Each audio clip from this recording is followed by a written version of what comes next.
Welcome to the Satori Experience. We're your hosts. I'm Damien. And I'm Neil. And we are passionate about helping people rewrite their life story. In each episode, we explore the stories we tell ourselves, the ones that quietly shape our choices and hold us back from living our best lives. We do this by bridging science and spirituality, modern tools with ancient techniques. It's about decoding your patterns, disrupting what no longer serves you, and designing a life that feels truly aligned with your soul. Because transformation isn't a destination, it's an experience. And your Satori, that moment of sudden clarity and awakening, can happen right here, right now. Welcome to the Satori Experience. I'm your host, Damien. And I'm Neil. And today we have a very interesting special guest. We have Alisha. Hi, thanks for having me. Pleasure. So for those that don't know you, we usually say, if your life was a book, a movie, a story, what would it be? You've put me on the spot. Okay. What's your spirit animal? A meerkat. Meerkat, why? Because they're really fun and chaotic, but I think they know what they're doing. Interesting. Okay. That's a new one. So how would you describe this meerkat? Cute. Yeah. And strategic. Yeah. But yeah, kind of chaos. They're curious as well, right? They're always popping up and they go down to get some time away from the spotlight and they pop up again when they need to. Mm-hmm. Yeah, is there anything you want to let the audience know about you, just so they can understand where you're from and what you do, or it can be anything you want to share? Yeah. Some background, I guess. I've been like a content marketing girly for 14, 15 years. Worked in corporate, working for myself at the moment. And I love all things, I guess, spirituality and manifestation, big on astrology, as you guys know. So what's your star sign, sun sign, all that kind of stuff? Cancer. I'm a Cancer sun, Aries moon, Scorpio rising. It's my big three. Can you interpret for the audience? The rising sign is how you appear to the world, and you're actually charismatic because you have Pluto very close to your rising as well, and it's someone who is intense. They feel things really deeply, and they can be secretive, but it balances with other aspects in your chart. Your moon in Aries, which I have as well, is like there's a fire underneath. There's these simmering impulse trigger moments that I think Damien's seen this with me as well, and it's like the fire comes out. There's good ways to channel it, and we need to let it go, because otherwise, if we hold it in, it's bad for our health. It's terrible, and I feel bad for the people around me. But I need it out, because it's worse when it comes out worse later. And then your Cancer sun is you feel lots of people around you, your energy's around you. You're very sensitive, empathetic. And it can be overwhelming to be around people a lot. But the combo of the Scorpio rising and the Cancer sun, there's an intensity of the energies, and you feel it deeply. So I feel for you. You pretty much nailed it. Yeah. And you've got a lot of other aspects that balance it out. I think the Leo, you have Mercury, Jupiter, Mars, and Venus all in Leo. So that's why you're willing to come on this podcast. It's not all secretive. You're willing to share and put yourself out there, which we appreciate. Yes. Yeah. So in terms of focusing the podcast, you said you wanted to focus more on relationships. And what about relationships? Is it about finding the one, connecting with family, friends? I think maybe a little bit of everything, but I guess specifically for me, so I've been single, actively dating for a long time. How long is a long time? 6, coming up to 7 years. Wow. And it's been great. It's been good. It has been good. But I think you get to a point where you do get a little bit over it. And even though I've done so much work on myself and there's all this growth and I know it's going to happen, I do think human nature is underlying curiosity, and if you can learn more about yourself or understand what's going on internally to maybe shift that or to call that in quicker or sooner, why not? So what has been the common pattern? You've dated a lot. I'm guessing nothing has really happened yet. What you wanted. Yeah, I think I can probably pretty confidently say I was definitely going for men that I had to mother. It's a Cancer sun. It's a Cancer sun. It's giving Cancer sun. It is almost a smothering element as well. It is. It's giving Cancer sun mixed in with a little Scorpio rising of maybe I put lust first. You love the fire. There's a fire, like, it is like of the water signs, Scorpio rising is a fire water sign. It's so interesting. It's steamy. I know. That's the combo it gives. And I think you have, because your moon's in Aries, you feel it straight away. Like there's like almost like intensity, and it's deep and quick. It's like, that sounds bad. Let me tell you what I used to tell people. I would make really rogue decisions and cry about it later. Yeah. Yeah. I don't do that anymore. Since when? Since yesterday. No, since it took me a little time. You know when it's your pattern and it's so easy for you to fall back into that, you little by little change it through the experiences that you get, and you start to realize quicker what's happening and how you need to change that or remove yourself from that situation or remove yourself from the experience with the guy, right? So I'd probably say the last 12 to 13 months, really I've honed in on, okay, this is not what I want. The capacity's a mismatch. The emotional intelligence isn't there. The intellectual conversation's not there. Like what am I trying to get out of this? It's not really filling my soul. So the pattern has been before that you mother. Unintentionally. Unintentionally mothering. So you're looking for guys who don't have their shit together. No, okay. I don't want to say I'm looking for them. Oh, you attract them. I want to say they were coming to me. Okay. Yep, that's fair. Slight denial. Slight denial. You attracting and matching with guys who didn't have, who needed a mother figure. Unfortunately, if you're one of the men watching this, get some therapy. Come on the podcast. And the pattern was, you would connect with them and take care of them, and then get over taking care of them, or like, Pattern was great from a physical connection perspective, and there was that emotional intensity up front. But once you peel back that layer a little bit and you get to know them after, say, a month, that facade drops quite quickly. And they didn't have the capacity to just meet me in what I wanted, which is ultimately a long-term relationship and a marriage. I'm quite a traditional girl, and that's what I want, not because that's what society says that you should have. That's actually genuinely what I want. And as well, and I think you'll understand this a little bit, my North Node is in Capricorn.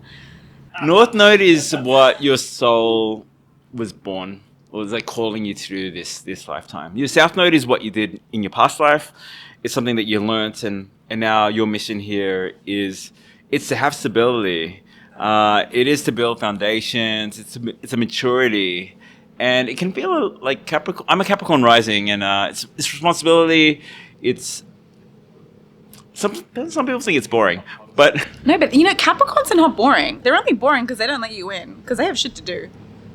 So North Node in Capricorn references what your soul has called you to do this lifetime, and your South Node was in Cancer. So in past lives, you have had an affinity and been called to be that mothering, nurturing figure, the empathetic, kind of divine feminine. And in the Capricorn here, you've been asked to, in lots of ways, take emotion out of the equation, or be more reserved in how you're dealing with it. It's not taking emotion out. It's more a maturity. It's a responsibility. It is someone who is more methodical in their approach to things. And your chart is screaming, don't go as fast as you can, but with Moon in Aries, and your Cancer is fall and allow yourself to fall and connect with people, and boundaries are tougher, particularly with Scorpio rising as well. You feel intensity, but your mission, and you know it. It's good you know your mission, but it is a work in progress. It's kind of sometimes a lifetime's work. So don't be too hard on yourself that you haven't got there yet. You have Neptune and Uranus in Capricorn, which you don't rate as important. She doesn't rate the outer planets. So I'm waiting for them to show up. they tend to have an impact later in your life. They tend to show up more. Yeah. So You're telling an Aries moon to be patient. I get it. You'll find it. You'll find it. But it's more something later. The Capricorn, actually, the traits are something that's for later in life. So don't feel pressure now. Like, you're only 35. So 34. 34. Sorry, 34. Turning. Don't add an extra 6 months. You're 25, okay? I'm 25 at heart. So you're coming into that later.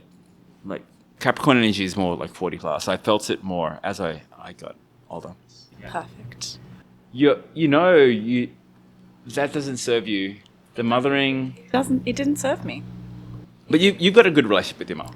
I have a real. We're very close. Some could say too close. Does she smother me? A little. Is she Indian? Yes. Do the two correlate? Yes. Yes, it's helicopter. Is there a term for like Indian helicopter parenting? I want to call it a desi mum, which just means an Indian mum. And I just think they need to know what's going on because they like to know. And when she doesn't know, it's not. But we're very close. I'm very open with her, like pretty transparent. Yeah, Cancer sons tend to be close to their mums or have a really important connection with their mum, which is good. It sounds healthy-ish. It's healthy. It's definitely it's a work in progress. I started quite young. We didn't have a great relationship from when I was like 17 through to probably like 25, I would say, and then but we worked on it. I pushed back. I rebelled a lot. But in rebelling, she was able to understand my perspective, and my sister helping me through that. We were able to show her that maybe what she thinks is a story that she needs to project onto us isn't actually our story to claim. It's just a limiting belief. And like multiple people's perspectives can exist at once as long as we're still able to be transparent with each other and you respect where I'm coming from and I respect where you're coming from. There doesn't need to be conflict. But that's still an ever blossoming path with my mum. Yeah, definitely. But it sounds like that's a healthy relationship. I think in terms of relationships, romantic relationships of the opposite sex, it comes back a lot for you, it'd be your dad, who is an Aquarius. Your Saturn is an Aquarius. So Saturn in your chart normally represents like father-like figures. And can I tell you something funny? Please. Do you want to guess where his north node is? Oh, it's Cancer, is it? Cancer. Yes, it is. So we have some karma to work out. Interesting. Will we? We don't know. Yeah. And what is your relationship like with your dad? It's non-existent by my choice right now. He was great at giving me everything I needed materially, and I would argue he didn't really show up for me emotionally. My mum would say differently, but it's my experience and what I recall. But then he also wasn't great. He left when I was like 23 in a fairly dramatic way that it didn't need to be that intense, but it was, and it wasn't. It was through lots of like deception and lies and secrecy, and it kind of upended like our whole family life. Saturn in Aquarius. He's an Aquarius, right? As well. His sun is Aquarius, and I'm an Aquarius sun as well, and I think this is something where I've worked on it, and they can be detached, particularly emotionally, and they look like they don't care. They do care. They do care, but it looks like, and it's hard for them to be overly affectionate in lots of ways. So they might show love through acts of service.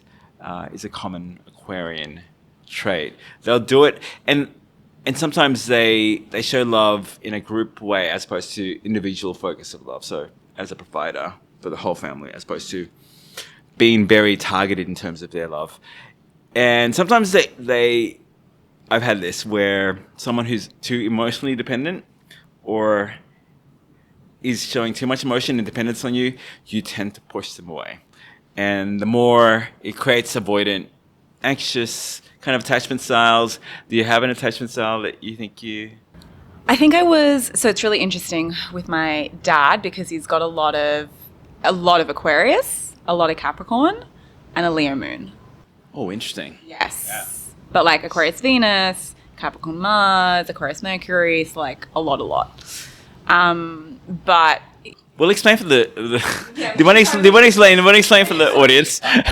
People like me are like, Jesus, I'm like, what's going on? do you want to do it or do you want me to? So you said he had like Mercury in Aquarius? Mercury is communication, so it's how you communicate. It was in Aquarius. Aquarius. And his Venus was Aquarius as well? This is love, right? Yeah, so I have, I'm like your dad. So I have my Aquarius sun and Mercury and Venus in Aquarius. So Venus is how you relate to people and love. And again, it can be detached.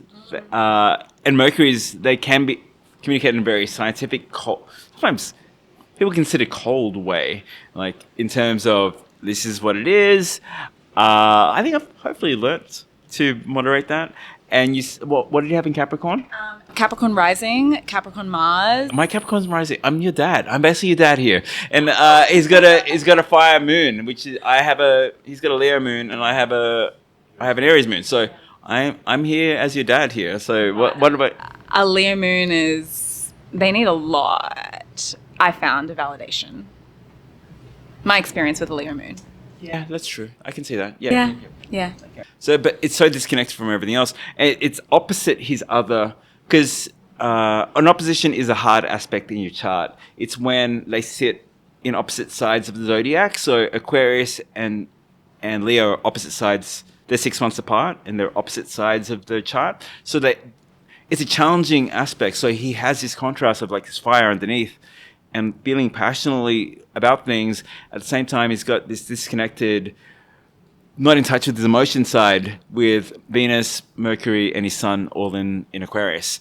And it's something, ideally, you should be working through these things. And the reason you have this in your chart to work through it, your soul has picked you this time and date and place for you to play out these aspects and to learn from them. And some people take it as a challenge to go, what can I learn from experience? Some people shy away or get, what do you think has happened to your dad? Is he hidden away? Has he been burnt from a lot of the experiences?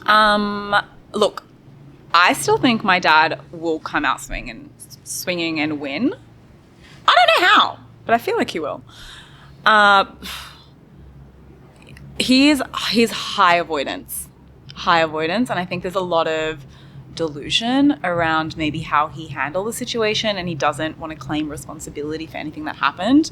And so when you ask me about attachment styles, I think my attachment style in the past, and I can still be triggered back into it, is anxious. And then when I was with my ex-partner for 10 years, he was also super avoidant, had like very similar qualities to my dad in certain things. And after that relationship, I kind of became like fearful avoidant. So I was like, I was anxious, and then I was like, I don't want you. And then I was like, no, but I want you. No, I don't want you. And I had to like really... That's disorganized. Yeah, disorganized. Yeah, so I had to really kind of work on that. And I think I spent so long trying to work on it and regulate my nervous system, and by going through like further experiences of dating people and then, being in certain situations, and the more people you meet and the more you see how you gel together, you see your own patterns of what's coming up. I would say I'm as secure as I can be, but I can definitely, and I have been in the last, 12 months, like triggered back into anxious, and then I have to catch the thought and I have to say, why is this happening? What's the story I'm telling myself? This isn't obviously true. Like, how do I turn this negative into a positive? And like, what are the pillars I've created for myself of security that I can then lean back on to fill my cup back up? So that's kind of where I'm at with my... Have you noticed that the more work you do on yourself, like the types of partners you attract change? Yeah. which has been nice. What's been the upgrade? Tell us. Upgrades. Where do we start in like pure from the beginning? Wow. Well, I used to split the bill with guys. Okay. Sometimes I even covered the bill. Wow. That was sad. for my soul and my bank account. Yeah. Don't do that. Yeah. Now I get taken on really beautiful dates. I get amazing conversation. I get lots of respect. Wow. Opening doors, like gifts. It's just that there's always, or there seems to be, there's something missing that they haven't looked at from a capacity perspective, because I think they say they want one thing, but then they're unable to show up in that way. And what I mean by that specifically is they will forget that like a date might happen on the books after like 5 or 6 weeks. And I'm like, oh, this is very different to what I saw in the beginning. But they're very kind about it and they're communicative, but they're unable to kind of lead where it's going. I see. So you want the man to lead, take charge of the relationship. I think it's important in the beginning, because otherwise look, I think it really depends, right, on the kind of person that you are. But I want a fairly traditional relationship structure. So for me, I don't want to be doing the mothering, because I spent so long doing that in my 10-year relationship. Yeah. In the past, that I know that I can lead, like I can make plans and I can do all of that type of stuff, but it exhausts me and it drains me and I have no energy at the end of it. Mm-hmm. So you're saying that in the beginning, the men you date, if there's great chemistry, everything's just going well, they're, taking the lead, but then they kind of fizzle out after a while. Yeah, it's really interesting. It's not like it fizzles out from a communication perspective. It's just that from like an emotional perspective, it almost feels like, what I'm understanding is that they're not, they say they're ready, but they're not. Okay. Like a pullback, which I don't, that's just what I'm observing, right? And that's in them, as in they might have that reaction, like maybe avoidant reaction, saying, oh, I'm getting too close, I should pull back. That's what it feels like. Okay. Based off very clear text messages I've gotten. And that's a common pattern. That seems to be the pattern. That seems to be where I'm at right now. Okay. I mean, you've upgraded a lot, so. Yeah. I don't have to split the bill. How do you feel when they start pulling away? Honestly, I'm thrilled. Wait, what? What? So happy. Okay, no, I'll be honest here. Yeah, please. My Aries moon is like, how? Can I swear? Of course. How fucking rude. Do you get it? Yeah. Yeah. Be an adult and communicate.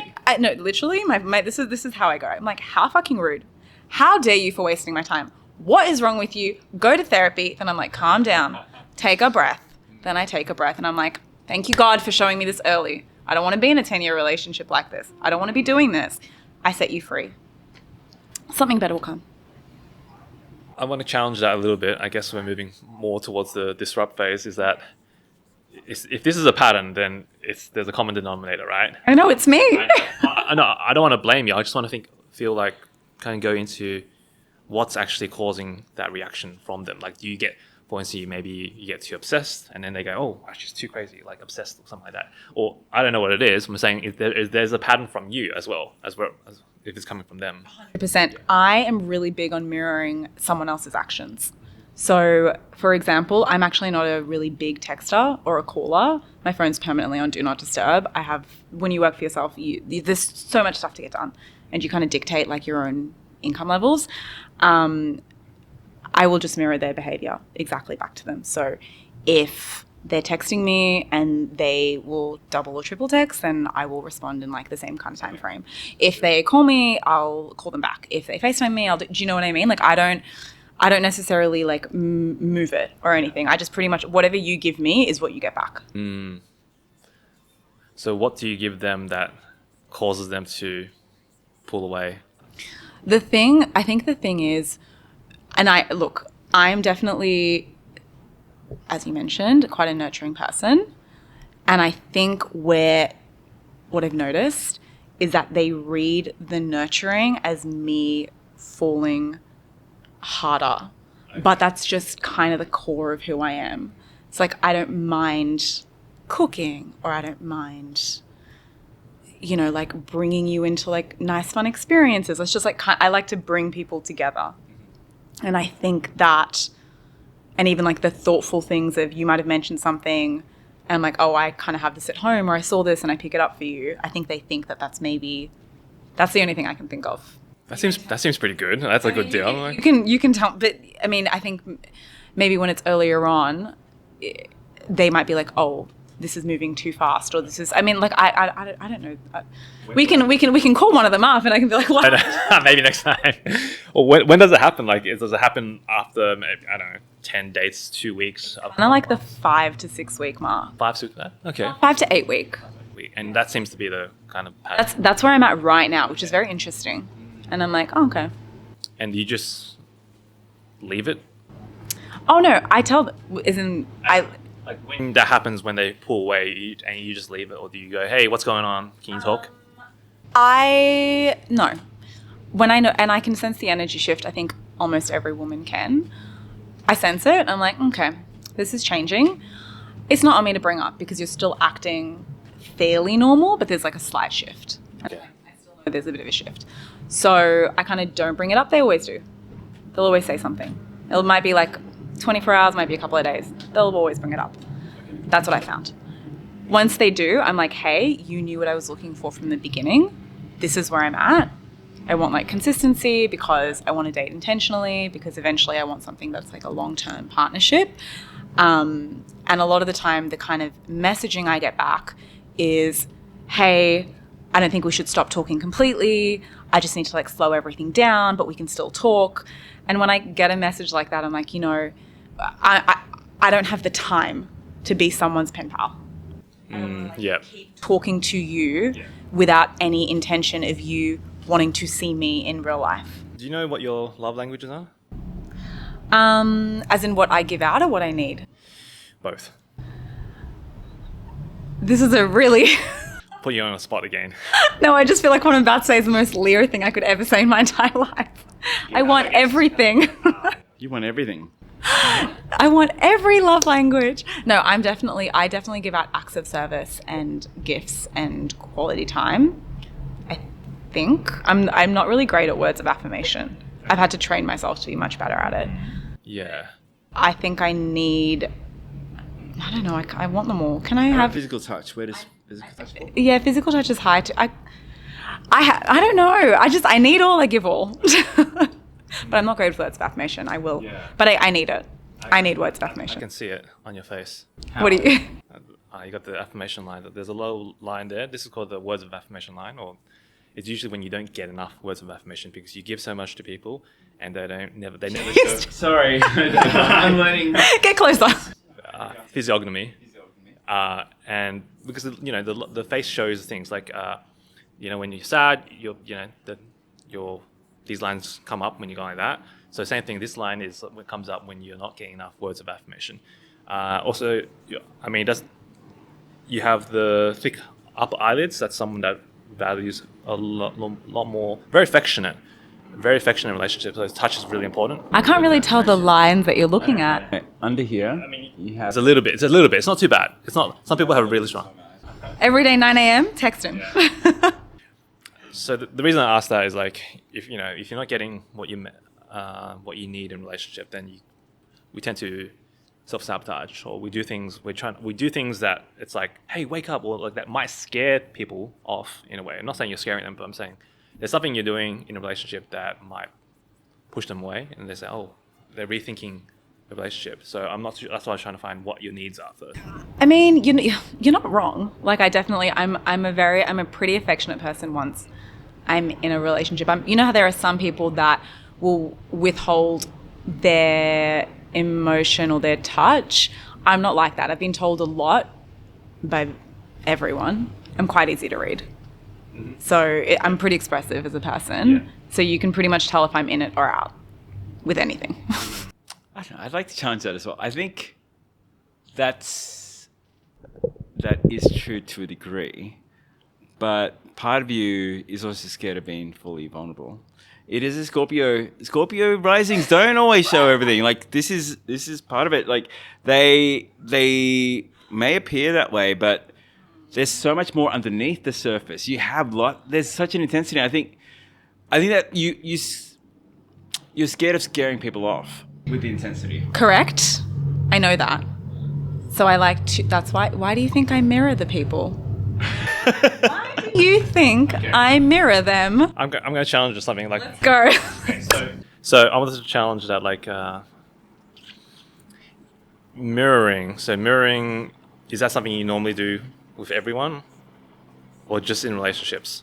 I don't do it with my mum or my sister. So the point I'm getting to is that if you have to put on something, then you're not really being authentic. That's okay. That's true. Yeah. I can see where you're coming from, but it's also that it's a self-protective mechanism. I think the way maybe I look at relationships in general, whether it's romantic or platonic, is that they're in phases. And there are people where I'm very much fully myself with, but I think in my mind, it's if I've known them for a really long time and they've watched me evolve into different versions of myself. So there are people in my life that I have known for 7, 8, 9, 10 plus years. And once they kind of hit that in the state of our friendship, you know, sometimes I'll send them like a crazy voice note that's just me yelling, and then I'll be like 5 minutes later I'm actually fine. But I don't do that with everyone, because it is just, for me, I'm like, you don't really need to have access to that immediately. Yeah. It's not too much, but it's just I don't want to project that onto someone. Like I think because I've had so many people project their emotions and their needs onto me, I'm conscious of doing that to someone else. So it is a bit of a mask and a bit of a facade, but it's not to self-sabotage. It's more as a protective mechanism until you get to know me and you show me that you're invested. But challenge it. I'm challenging it just because, like, when you say you need to protect yourself, or you feel you need to protect yourself, whether it's mirroring or I don't know, just showing different sides of yourself, it's presupposing something that you need to defend, to protect. Like, there's a threat, if that means something. Like, as in, like, why would I need to protect myself if I don't, you're like, I trust you. But trust is earned. Yeah, not necessarily trust, but like the safety.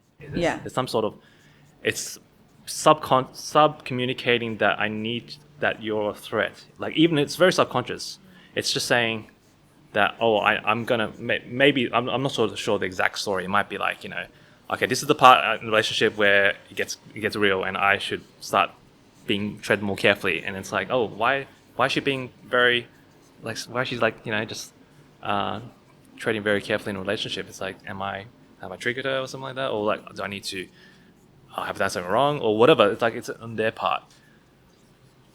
Yeah, I'm just trying to challenge the shift. Like, if you were always yourself, then there's no need to change.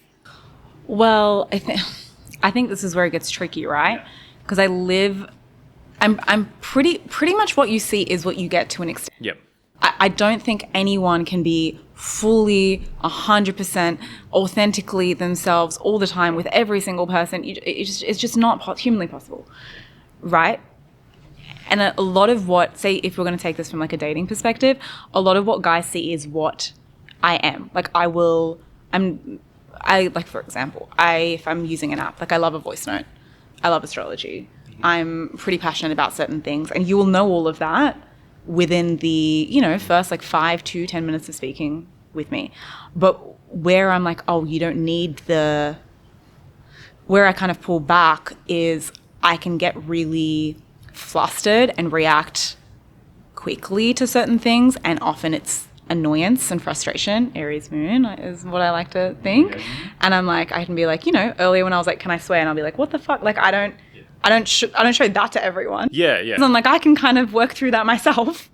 But if I do need someone to talk to, I'm going to go to the people that I really trust, that have seen me through life, which is my mum and my sister, and maybe like a couple of other people if I need it. That's like, I'm not going to show that to a guy that I've been on 3 dates with. Yeah, of course. Where that's kind of coming in from. So you said you pull back a bit. When do you pull back first and they start pulling back, or is it what? I don't pull back first. Okay. So I'll tell you an example. We'll give you a bit more context. There was a guy I was on maybe like 4 dates with, And he cooked me dinner, and then I pretty much was like, I'll cook you dinner. And it was really like, it was great. We were having good chats and all that kind of stuff. And then it was a bit of a shift. Actually, when I met you guys. Okay. That day I was like, there's a shift. But I was like, I'm not sitting at home and doing nothing. I'm just going to go out and go about my day, which I did.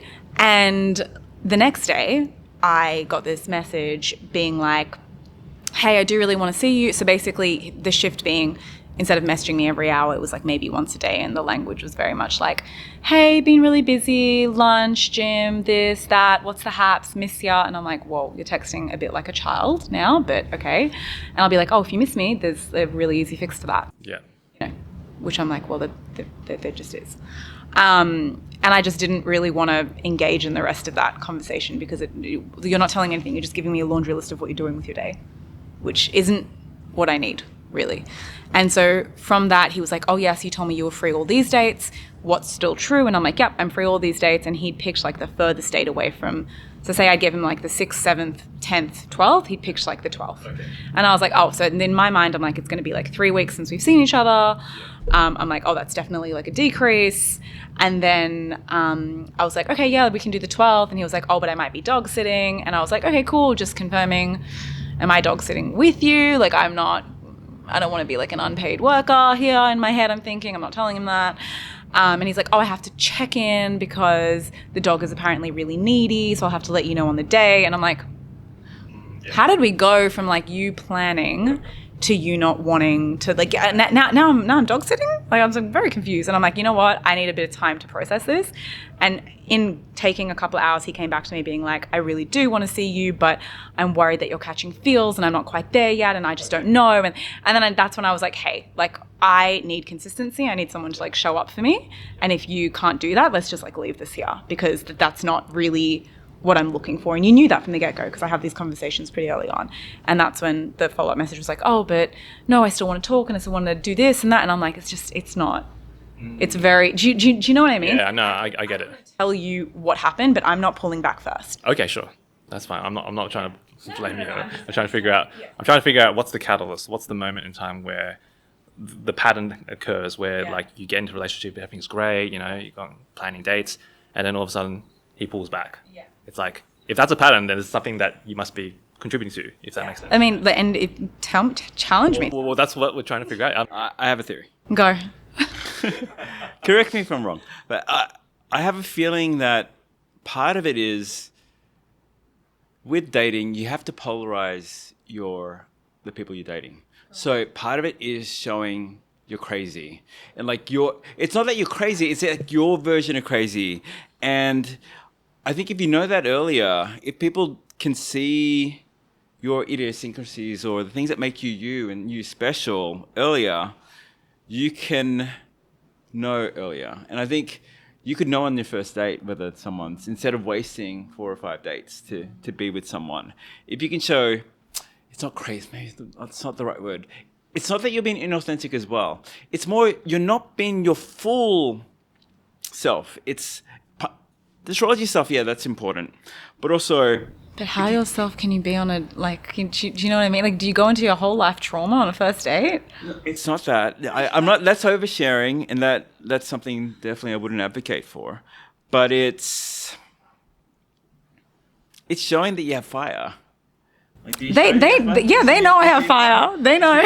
There's something that they're still not seeing the full you. And I think that when they feel the intensity later. Like, he can sense your intensity, but you're pretending you don't have intensity by mirroring, right? Am I pretending? Not pretending. Pretending is the wrong word. Okay. Or am I trying to be detached with the process so that I'm like, it's going to land where it's going to land? Like, I can't control someone to act a certain way. You either want to keep progressing it or you don't. I think, for example, with that interaction with that date, the dating there, you could have, I felt like you called him out early. He was pulling back in terms of picking dates. but you called him out early to go, you're not there, you're not investing. You could have given him another chance. You could have gone. You wanted me to dog sit? I'm not saying dog sit. Like, I don't know. I know where you come from. Yeah. No, it's not like, is dog sitting a bad thing? Well, no, it wasn't, but we'd already done a dog sitting date. Oh, okay. I was going to dog sit again for a different dog. Wait, what is wrong with dog sitting? No, there's nothing wrong with it, but like, we're going to dog sit again, and he's going to tell me, and he's going to tell me on the day if the timing and I get it. It's not committed. It's not committed. Yeah. But it's also, I think you read into it a lot. You said he's picked the last date. It's the furthest possible. There couldn't be any other explanations about whether he was actually busy. I don't know what his workload was. And I think maybe you've had this issue where you've given people the benefit of the doubt and they've led you astray, right? Maybe that's the pattern that's been that you're trying to avoid.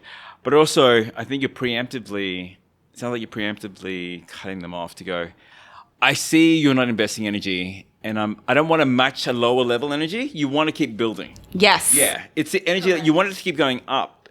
And sometimes relationships aren't like that way. Sometimes it's not linear. No, I understand that. But do you not think, I'm going to challenge you. Yeah, go, please. Do you not think, okay, fine, I do want to be building, okay? Do you not think initially, and I'm talking for maybe like the first couple of months, I can't give you an exact time frame on it, but the first couple of months, it should be like this. Like, you're in the getting to know someone phase. You should want to see them. You should want to spend time with them. And if you can't, then like communicate it instead of randomly putting it off, or like not being able to actually like go from something where it's like contacting someone a lot to contacting someone a minimal amount. To me, it's not the fact that the contact is little, it's the huge change. Do you get what I'm trying to say? Like, I understand that it can be like this, but I feel like this comes in once people are Okay. You know who they are. I think I could be wrong as well, but I think what happens is sometimes it goes down a little bit, and you accelerate yeah, down. maybe.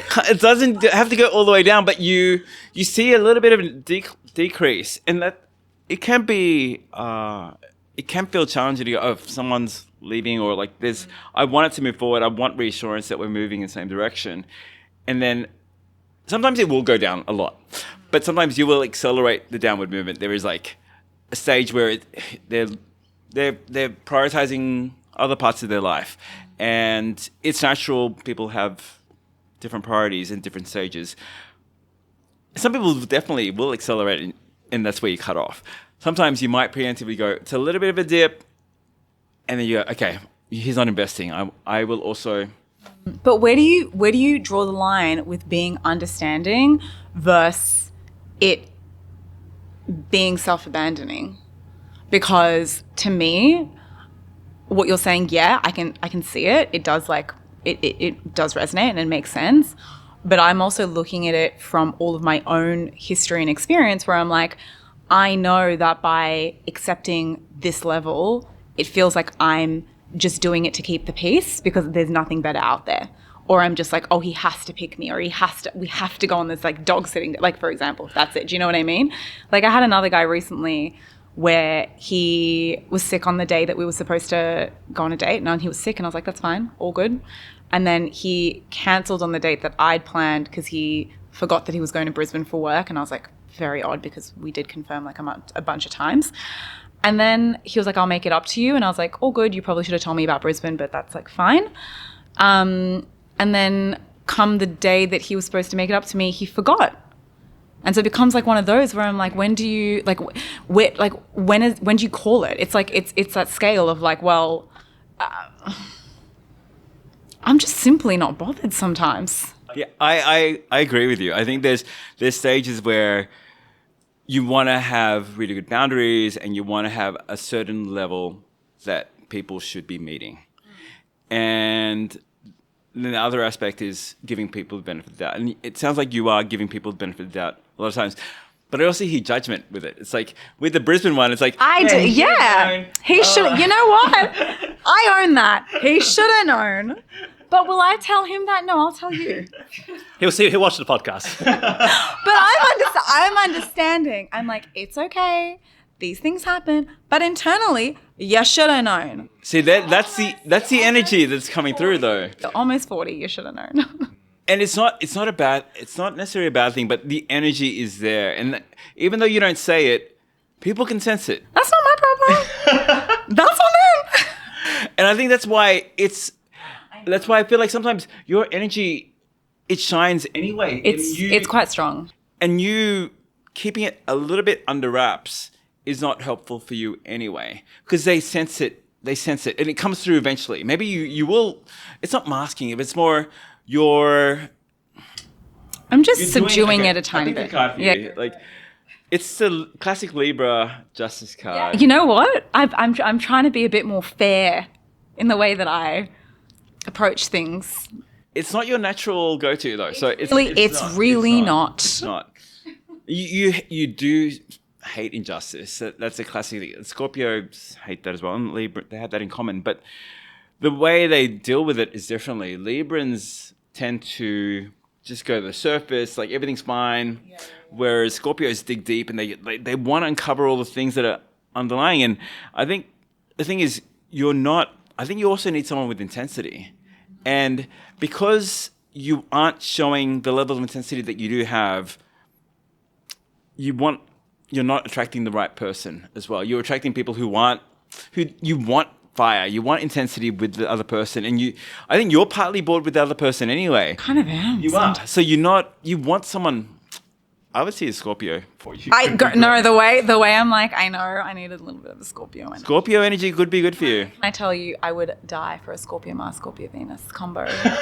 Also, Scorpio Mercury could be okay. That's a very, very. We know. Lock the door and lose the key. Like they'll be gone for a day or two. Anyway, this is not safe for children. But anyway. Anyway, yeah, you need, and I think I'm not telling you to be different. I'm just telling you to be more you in the appropriate ways. Do you want to know how I'm hearing this? I'm hearing this how I want to hear this, and I'm hearing this as be fucking crazy. Yeah, but crazy has a. I don't know. Crazy is not the right word. It's Intensity has been something I've always tried to dim down a little bit. I do know that, and I have points where it shows and points where it doesn't. But people sense it anyway. I know that. It's anyway, and it's great. Don't hide your that is also a superpower of yours. Is intensity, and the person who is for you will love it. You won't have to hide that part. And the earlier you show them the fire, and fire, show the fire quick. I feel like they see the fire. Oh God, I don't have to show the fire in the first date. Yeah, I guess the cards I brought for you were, you have this sense of, it's very much, you're portraying a Libra when you're deep down a Scorpio rising. And not in lots of ways. You are showing lots of yourself, but the person who will love you for who you are will just love every part of you. And they see that intensity and they'll love that intensity. I see you're also actually very bored with the people you're dating, and part of it's that's why it's okay. You feel she does look really bored. Yeah, she's apathetic and bored, and in lots of ways ungrateful because she's okay, that didn't work out, but they weren't right anyway. They don't match my energy. They're not the right person. I think if you were dating people and then you were feeling it deeply that you'd missed out, then it's because you knew there was a deep soul connection there. And lots of times the people that have moved away, they also sense maybe they're not the right person. That's why they've gone, and you've called it correctly. You've gone, yeah, the energy's going, let's call it. I'm not saying they were the right people, but you've accelerated it and faster. But part of the healing is still, I think your dad has got this, I think it doesn't even have to be talking to him again, but healing that connection or that part of you that has the energy with him. And it doesn't have to end in all lovey-dovey, we're united, I love you, you feel love from him. It's more, how do you understand him and be okay with him being him and just put him in the past, go, okay, I understand what the lesson was, who he was meant to be for my life, but also now I'm moving forward, and I know what I'm watchful and mindful of. I'm not going to attract the same person. I've resolved that trauma and that energy of it. I think I knew that already. Like there's a lot there, and he because he's never taken ownership for anything, and he will use the phrase, "It's water under the bridge. You turned out fine," and I'm like, fabulous. However, probably don't love that wording. Look, I feel like I've done a lot in that department, and I don't actually know what else to do. Like, I've forgiven him. I don't hate Oh, that's good. him. Great. I don't hate him. I've forgiven him, but I told him a couple of years ago, I said, hey, you either show up for me and you check in with me, and I'm happy to like let you back in, but you can't randomly forget about me and message me every 9 months. It's just not okay. And he can't do that. So what do I do with it now? You know what I mean? It's like I don't hate him. I still, like I said earlier, I still think he's going to make it. I still think he'll come out swinging. But I don't. Wait, with you or in life? It's in life. Okay. Depends what his priorities are, right? Like, if his priorities are relationships and connection, then it sounds like he won't win the way he goes about it. I don't think in relationships and connection, I think like business and that kind of stuff. I think he'll still come out on top because I know he wants. He is very smart, and he's very street smart, and he's very driven, and I think life handed him kind of a bit of. He also steered it in a bit of a bad direction, to be honest with you. But I don't know. Like, I wish him well, but I don't know what else. But the pattern seems to be in the words you were saying about how he'll stop messaging, or he'll. Yeah. That's what happens with the people that you date. It is, right? But how would you reconcile that? Like, you can't force someone to be in your life. Definitely. But you also have to draw a boundary and be like, hey, I'm happy to let you in, but it's your family. They should be showing up for you. I guess it's more, how do you process that? Is it rejection or that abandonment? How does it feel for you? Do you what when he comes back to you into your life? And he wants to message you, and then you message, but then you can't trust it, right? Because who knows when he's gonna stop? Because he's done that before, and that's, I think, a pattern that comes up, and you do that within. You want the reassurance by the consistency. It's like, oh, it's gone from we're meeting each other every 3 or 4 days to now we won't see each other for 10 days. And that's where the fear from your relationship with your dad comes. Like, okay, 10 days. That means he'll stop messaging. The pattern is there.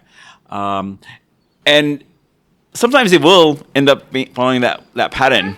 In lots of ways, people are just busy and not being attached to that person, having to maintain that step-by-step consistency. It's hard because you haven't had the consistency with your dad. And that's where you're looking for that with your partner, your future partner. But in lots of ways, it's not guaranteed. People can be consistent in terms of like other priorities come up for you. And it's how you process and deal with that. How does it come up for you? Where do you feel it? Do you feel it in the like the gut? I feel like it's like this bit. It's both. It's both. I definitely get a bit of a tightening, like a sinking feeling. I think with my dad specifically, like the last time I got a message, I just looked at this and I'm like, I can't deal with this. I was avoidant. I was like, I can't deal with this. Enough is enough. I'm cutting you off because I couldn't keep going back and forth in the cycle, and I just had to be like, you've done so many chances, and like my sister made that call much earlier on, and she's so much happier for it. Yeah. And I couldn't keep being pulled back into the. I don't even know what you want to call that really, but I couldn't keep being pulled back into his world when he felt like it on his terms. It was spinning me out. It was not nice. I feel like you are on the right path because I pulled some additional cards.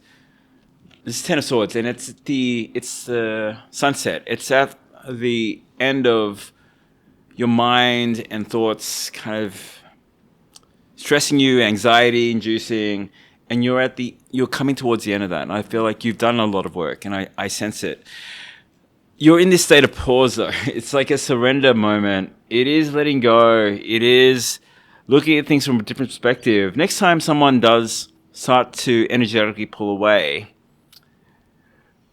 the anxious person the anxious person would chase them, and the avoidant person would like push them away. How would a secure person react? I mean, I just leave it alone, really. Wait, what does leave it alone mean? As in, like, if someone pulls away energetically, I literally leave it alone. Like, I don't go and chase them, nor do I avoid it. I'm just like, okay, well, I've gotten like one message, then, you know, we'll get this message. Like, I don't feel the need to chase or avoid it. If it comes up, it comes up, and if it doesn't come up, then it's just gonna like drift away. If I really want clarity from it, I'll bring it up. But it's also, I think, how you're feeling about it.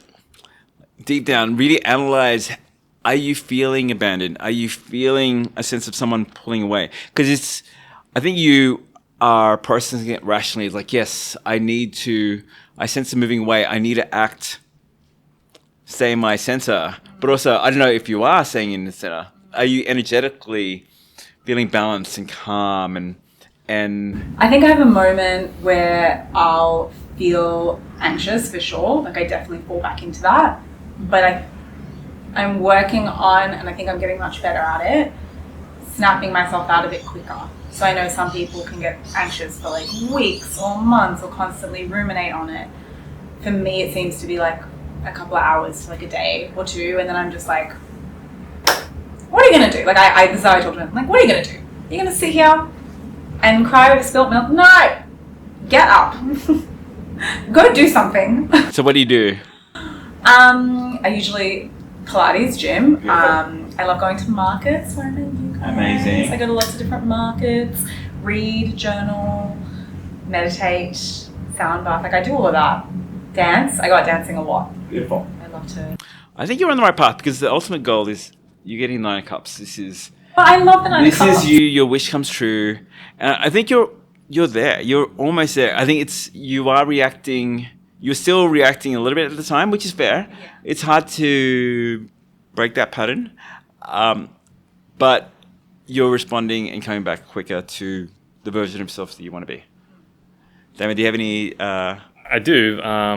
What do you value more? Peace or intensity? Oh. Are you serious? Peace. Do you actually value peace more? Peace was my 2025 word. And so I did this thing at the beginning of the year where I can't stick to resolutions. So I give myself a word. And I will make my decisions based off if the outcome will bring me that word. And so last year I made a lot of decisions by, is this going to bring me peace? Or will I literally cry? And if I was going to cry, I'm like, I'm not doing this. And when it does start to make me cry, I'm like, I'm out. It's hard. I haven't answered the question. Yeah. Can I go with both? Can I have my cake and eat it too? Well, you can, but not at the same time, because they're... Well, the current phase of my life I'm in, I want peace. Okay. Potentially earlier, I chose intensity. Yeah. Sometimes I dip back into intensity. I'm just a girl. As you can see how those two they're opposite sides of the spectrum, and they can clash. And if you're looking for a partner that's consistent and always going to be there for you, like generally that's kind of peaceful, right? It's smooth. But you're talking before how you want that intensity or that Scorpio Mars energy. That was a joke. but you know, if the universe wants to give me that, who am I to say no? Yeah. It's fine to have both. It's just that they kind of coexist at the same time because they kind of I know. Self-destructive. Yeah.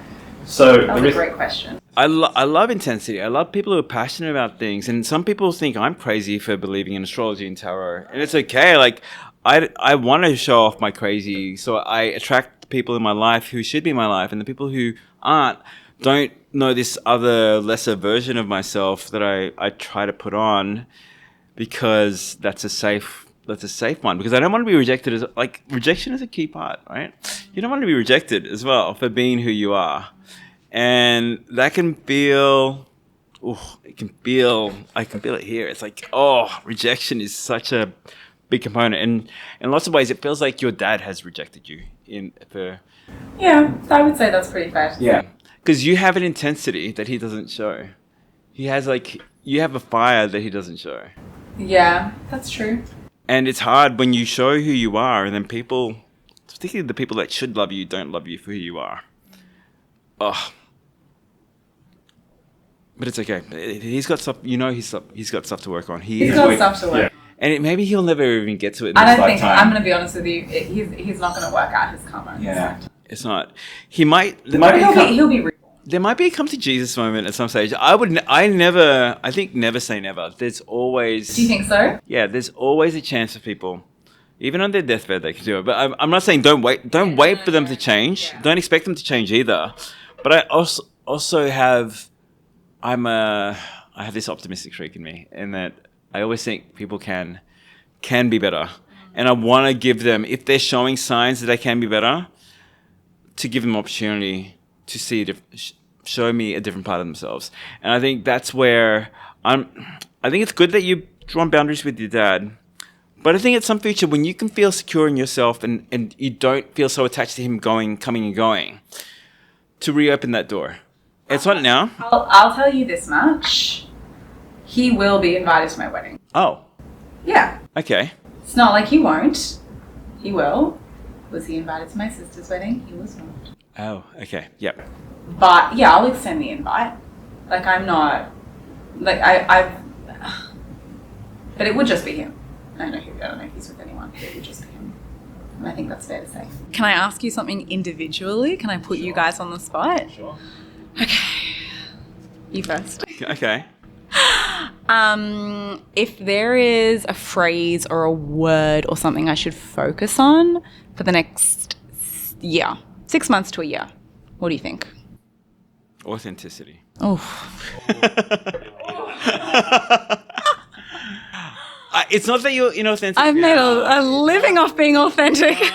No, I mean, A hit. I think there's part of your life you're changing as well, and I think you're transitioning, and it doesn't mean oversharing. Like